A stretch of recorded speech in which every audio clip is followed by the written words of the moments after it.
Live from News Channel 5. They were headed to Six Flags when a dump truck slammed into their minivan. Now that truck driver faces criminal charges for the deaths of 5 family members. This is News Channel 5 at 10. News Channel 5, St. Louis's first and only news in high definition. Good evening and thank you for joining us on this Monday night. Investigators say the driver wasn't speeding or drinking. But they also say he wasn't paying attention, and for that, the charge is manslaughter. News Channel 5's Ann Rubin is live at the St. Louis County Justice Center with tonight's top story. 43-year-old Thomas Miskell was hauling rock to a construction site when the accident happened. Prosecutors say he should have seen the minivan stopped in front of him. I didn't say goodbye. I expected to see him in a few hours. I'm sorry I didn't say goodbye. Don Willingham lost 5 members of his family that day in July. His children and grandchildren were on their way to Six Flags when the accident happened. Now, more than 6 months later, criminal charges against the man driving the dump truck that hit them. Thomas Miskell faces 5 counts of involuntary manslaughter. The conditions on that day and the complete absence of any attempt to use the brakes either before or after impact it clearly indicated that Mr. Miskell was not paying attention. Prosecutors say Miskell should have seen the stopped cars in front of him on I-44. They say visibility was clear, and Miskell was intimately familiar with that stretch of road. He had driven it 4 times already that day. They say these things make this accident a crime. It's unusual in the sense that in most of the manslaughter cases there's evidence of alcohol or intoxication or other erratic driving. In this case there is not. But the grand jury found reason to indict him. Thomas Miskell was arrested at his home Monday afternoon. You're held to a standard when you're operating a motor vehicle to be aware of what's going on around you. This is more than just a mere accident. Miskell faces up to 4 years in prison for each of the 5 involuntary manslaughter charges. He is now being held on $100,000 bond. Live in Clayton, Ann Rubin, News Channel 5. It will be a very long and very cold night in Jefferson County after a ruptured natural gas line leaves more than 400 homes without heat. News Channel 5's Cordell Whitlock is live in Festus on the night beat. We're at the VFW Hall here in Festus, where the American Red Cross has set up a shelter for those in the affected area who have no heat. I just saw it was a man walking across my yard. The man Dave Lalamandir saw works for Missouri Natural Gas. So I walked on the porch and asked him, did he have a problem? And he said, we've been instructed to shut the gas off. I said, why are you shutting my gas off? He said, well, we're shutting everybody's gas off because there's a gas leak across the highway. Around 2:30 this afternoon, a crew with Missouri Natural Gas was working on Highway 61 just south of Double T near Festus. They broke a valve on top of the gas line, which allowed about a 3-inch hole on a 22-inch gas main. For several hours, workers tried unsuccessfully to clamp the gas leak. They finally made a decision to disrupt service for the sake of safety. They are in the process of draining 80 miles of the gas line. That line supplies 400 homes along highways TT and 61, meaning homeowners like Lamandir will be without natural gas for several hours. Not having hot water is kind of tough. It's tough to shower in a cold shower. But that's what I'll have to do, I guess. Been a lot of times we've gone without electric for long periods of time, and that gets kind of tough. But that's usually summertime, so you can open your windows and get by. But February's kind of tough. Chief Katzenberger says that gas service should be restored within the next 3 to 4 hours. The doors at the VFW Hall here in Festus will be open until midnight. Anyone coming in before then will be helped by the American Red Cross. Reporting live in Festus, Cordell Whitlock, News Channel 5. The sole survivor of a yard sale shooting spree is speaking publicly for the first time. The teen who shot her pleaded guilty last month to avoid a trial for murdering 2 people. News Channel 5's Rebecca Wu joins us with the exclusive interview. Rebecca? Mike and Karen, Debbie Strasburger was gunned down along with her son and neighbor. You'd think she would be full of anger and hatred, but instead she says she is blessed and has a new appreciation for life. After getting shot 3 times, Debbie Strasburger no longer has full use of her right hand, and she's blind in her left eye. They said it went through the back of my face and then came out here. She believes the only reason she survived was because of her son. He came running down the hall, screaming, leave her alone, leave her alone. And I know at that point, because I was still sitting up, that Johnny had to see me in that way, which is no way that you want your son to see you, because he probably thought I was dead. Rodney Allen, who was 16 years old at the time, then chased down 24-year-old Johnny Strasburger III and fatally shot him. Debbie believes the only reason she and her son were gunned down was because they were witnesses. On July 2004, Allen shot Fletcher Coates in front of the Strasburgers' home in Florissant. Police say he wanted the victim's SUV. Debbie prayed every day that she would stop reliving the horror. She eventually found peace through her faith. I lost my son, but my son's in a far greater place than we are here, and I'm blessed to know where he's at and that he's okay. As for her son's killer, Debbie felt more sorry for him than she felt hate. His parents weren't there that day that he pleaded guilty. He's had no one. I can't even imagine being a mother, no matter what my son did. I couldn't give up on him or throw him away. Debbie hasn't forgiven Allen, but she eventually will. Hopefully one day that he can ask God to forgive him, and when he does, to let me know so I can forgive him. Rodney Allen was sentenced to life in prison without parole. I spoke with his lawyer today, and he told me he could not comment because of attorney-client confidentiality. Mike and Karen. Thanks, Rebecca. Late this afternoon, the man at the center of a police brutality investigation turned himself in at the St. Louis County Justice Center. How you feeling, Edmund? Terrible. Edmund Burns, wearing a neck brace and using a cane, surrendered to authorities for charges he violated his probation. He quickly posted bond and went free. He's still not been charged with the chase last week. Police say Burns rammed their cars with his van. His violent arrest at the hands of 3 Maplewood officers and 1 St. Louis patrolman was caught on tape. Today, some civil rights leaders met with Maplewood officials to voice their concerns. We really appreciate at least the dialogue, but the bottom line is the proof is in the pudding, and we're awaiting the final decision that will be forthcoming as far as the report. In addition, the city of Maplewood has hired a North Carolina company to conduct its own investigation of the incident. Results are expected in about 2 weeks. Grief counselors spent the day at Wentzville's Holt High School to help students deal with the death of a classmate. 18-year-old Eric Hamilton died yesterday of bacterial meningitis just 3 days after he got sick. The bacteria that causes meningitis is spread by direct contact with infected body secretions. The school and St. Charles County health officials are working to find anyone who had close contact with Hamilton. Some local businessmen are making a difference in the lives of St. Louis public school students. News Channel 5's Deanne Lane has the story. Deanne? Well, Karen, it's all about dedication, giving children a chance to really hoop it up. 1, 2, 3. Team! This is a story of teamwork on and off the court. Along the sidelines, the driving force. A group of businessmen who have built PHL Inc., a not-for-profit group dedicated to improving neglected athletic facilities and scoring new sports equipment for city public schools. We've redone 3 fields already, and we intend to do 3 more this year.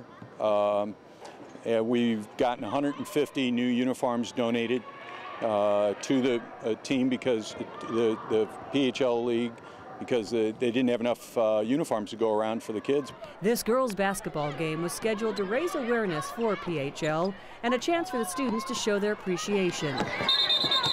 We need it. Just thank you for everything. Gertrude Edmondson is grateful the organization is looking out for her grandchildren.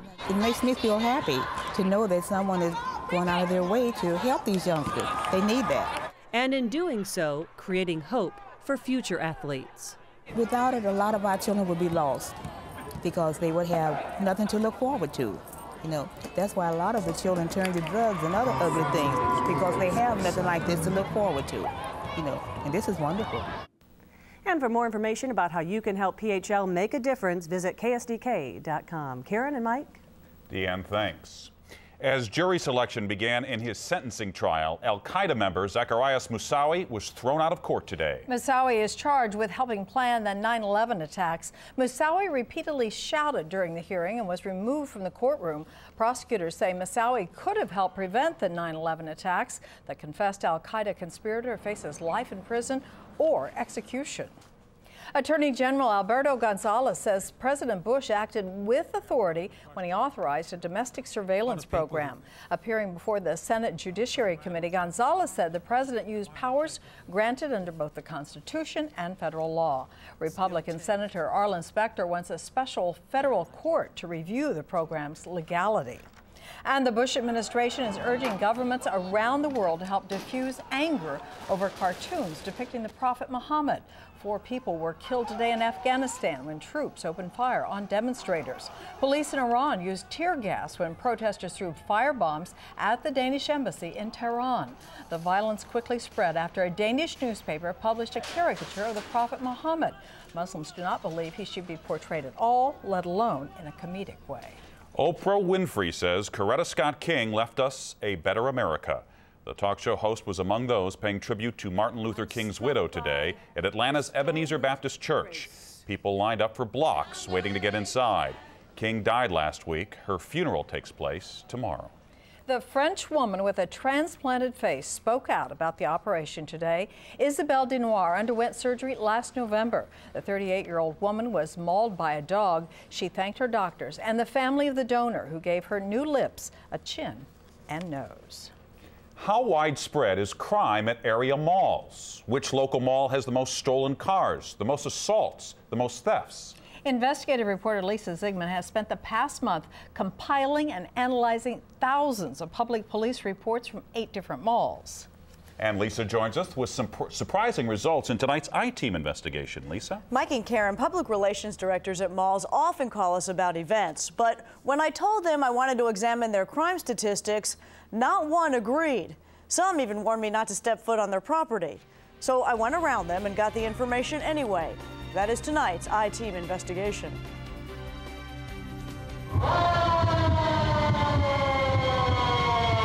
She was shot in the parking lot. She was late coming home. On August 29th of 2000, Joyce Belrose went to the West County Mall in Des Peres. It was 3 in the afternoon. Belrose parked near an entrance. She was accosted on the parking lot. The mother of 4 grown boys went to buy school supplies for her students at Clark Elementary in Webster Groves. She was shot twice and in the back. Police found her keychain on the bumper and what could have been a suspect's hat, but authorities had no strong leads and the case has never been solved. 5 years ago, the mall didn't have parking lot security cameras. They were on TV talking about how safe it is out there. And I said, man, at least let her blood dry on the parking lot before you go out and say how safe it is. It's not safe. Somebody was just killed there. Belrose believes malls are safer today. In fact, police records examined by the I-Team show violent crime at area malls is rare. But we found thousands of cases of other crimes. When it comes to thefts, the St. Louis Galleria tops the list. Since 2003, criminals stole more than 1,000 items from stores, customers, employees, and cars. St. Clair Square in Fairview Heights, Illinois ranked second, followed by Northwest Plaza, Mid-Rivers Mall in St. Peters, Crestwood Mall, Chesterfield, West County, and The Mills. The Mills did not open until November of 2003. All the other malls have 11 more months of crime figures. This is actually getting into someone's car and taking. Captain Nick Galius is with the Fairview Heights Police Department, which patrols St. Clair Square. In our study, St. Clair ranked second in thefts.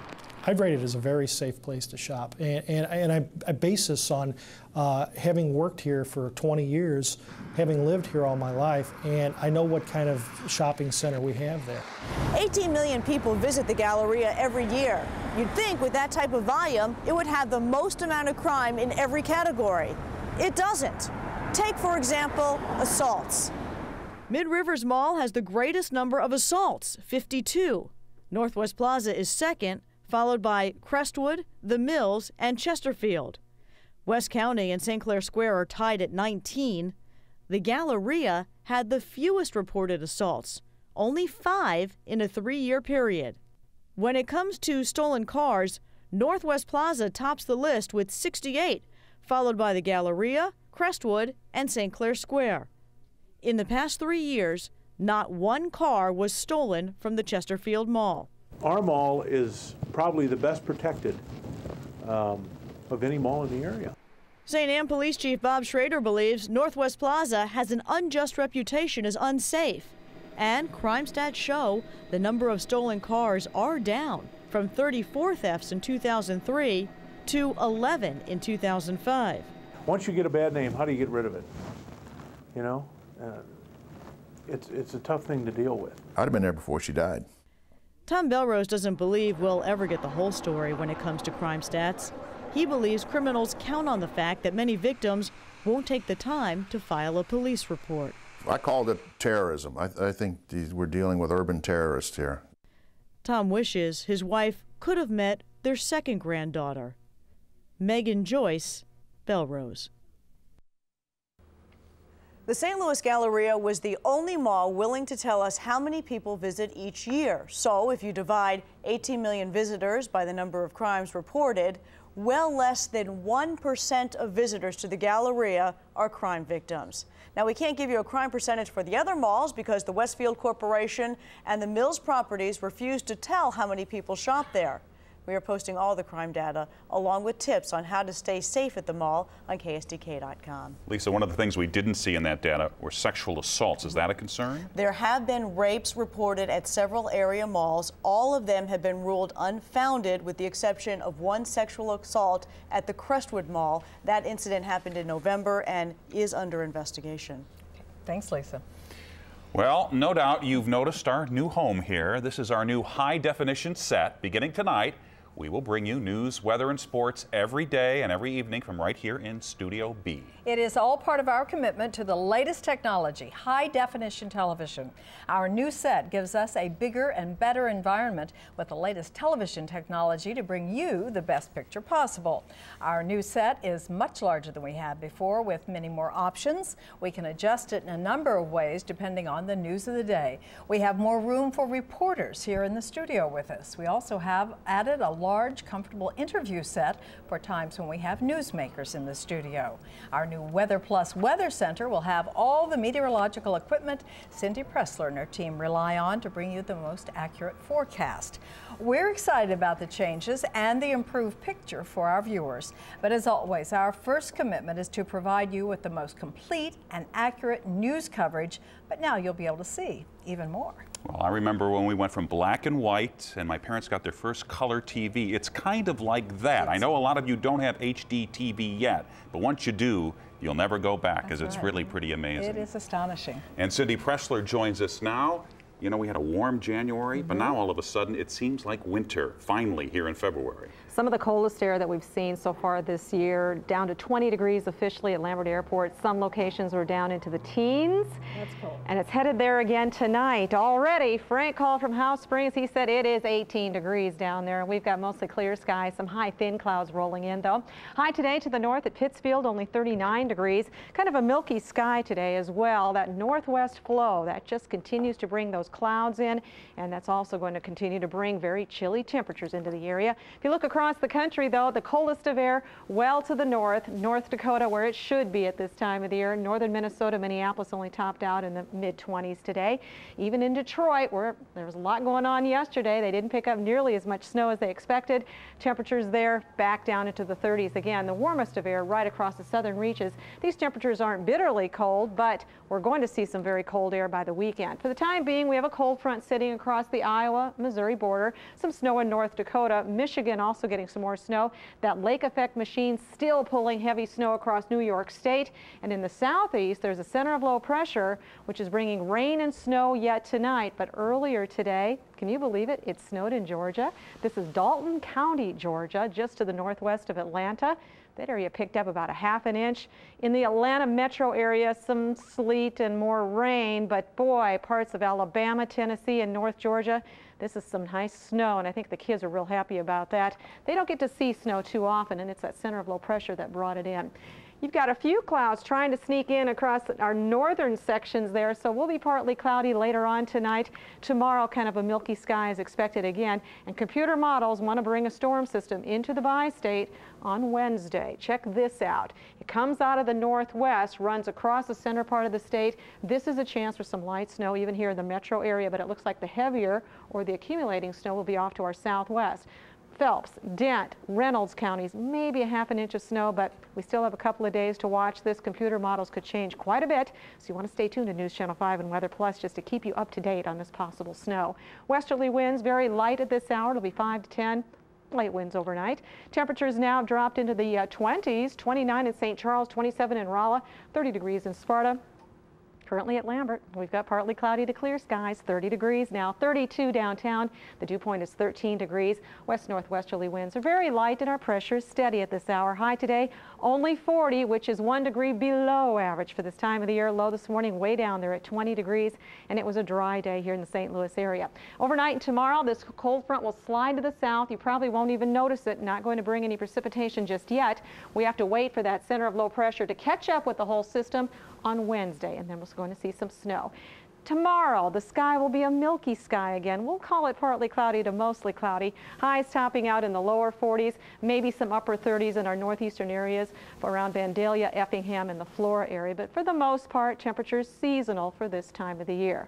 As for tonight, mostly clear to partly cloudy, 22 degrees. Those temperatures are going to drop down with a light westerly wind. Tomorrow, look for mostly cloudy skies, a milky sky again. Highs around 42 degrees. And our extended forecast as you go into the weekend now. High on Wednesday, 36 degrees with that chance for snow. But of course, that forecast could change quite a bit. You want to stay tuned to News Channel 5. Thursday clears out, 40 degrees, 38 degrees as we go into Friday. Also a chance for some light snow flurries. Saturday, wow, it's going to be cold this weekend. Temperatures dropping to the lower 30s for daytime highs. By Sunday, begins to warm up just a bit, so it is definitely winter-like. Get those scarves out of the closet. Yep. All right, Cindy, thanks. Well, Super Bowl 40 ended more than 24 hours ago. But the head coach of the Seahawks hasn't gotten over it yet. What's he saying, right? I think it's going to be a while before he does, too. Up next in sports, wait till you hear the shot Seattle's coach takes at the referees and find out how job security is re-energizing the Blues. Plus, one more of Mike Martz's old coaches will be back with the Rams' new staff.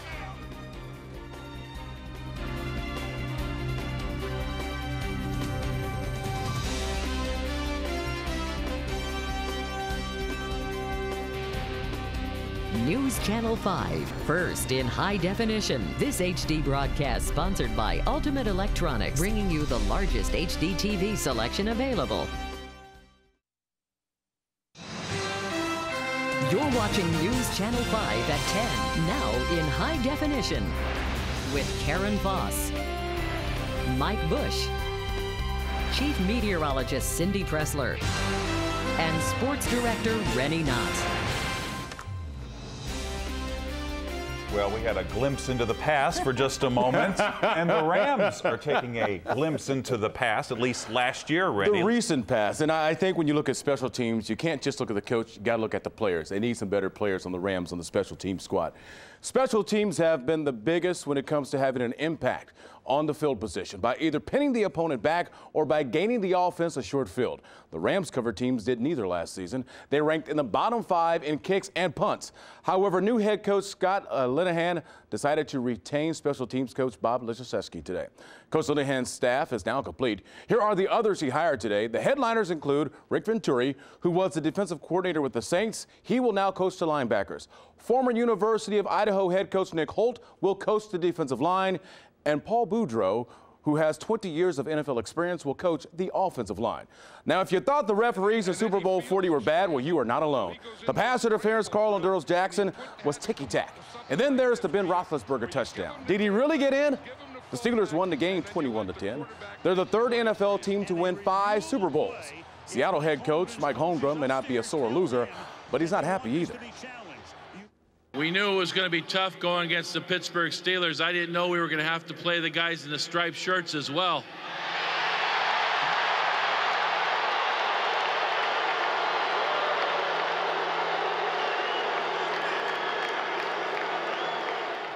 The Blues were on the practice ice today. They're off until Wednesday when they start a 3-game road trip at Vancouver. The Blues have won 3 of their last 4, and the newfound success could be linked to their desire to prove themselves. Guys are playing for spots, whether it's here or around the league, and a lot of the younger guys are getting a lot more responsibility, and they're stepping up their game. And we're in a tough spot, but we're out playing better, and we just got to take it game by game. We can't get ahead of ourselves. I mean, you know, we're playing with a lot of emotion. The young guys are playing really well right now, so I mean, we got to look at Vancouver and Vancouver only. The Winter Olympics begin this Friday with the opening ceremonies from Italy. One event you may want to check out is Skeleton. It's a wild ride with competitors going downhill head first. Our Frank Cusimano has more. For starters, there's no way to steer or brake.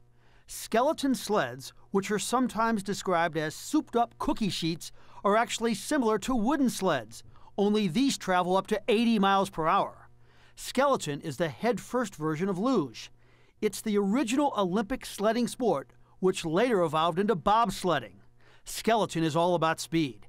The athlete negotiates the curved track using subtle shifts in body weight and positioning.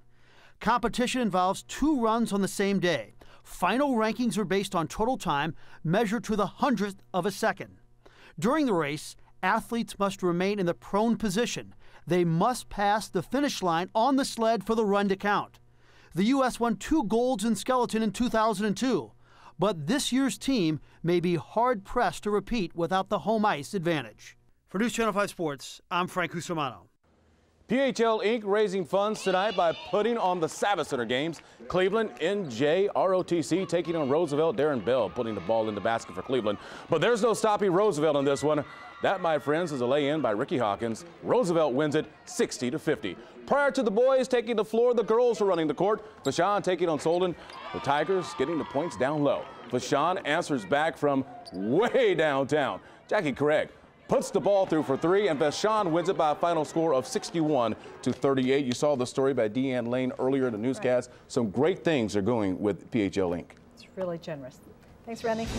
And Cindy's coming up next with a last look at our Tuesday morning forecast. Stay with us.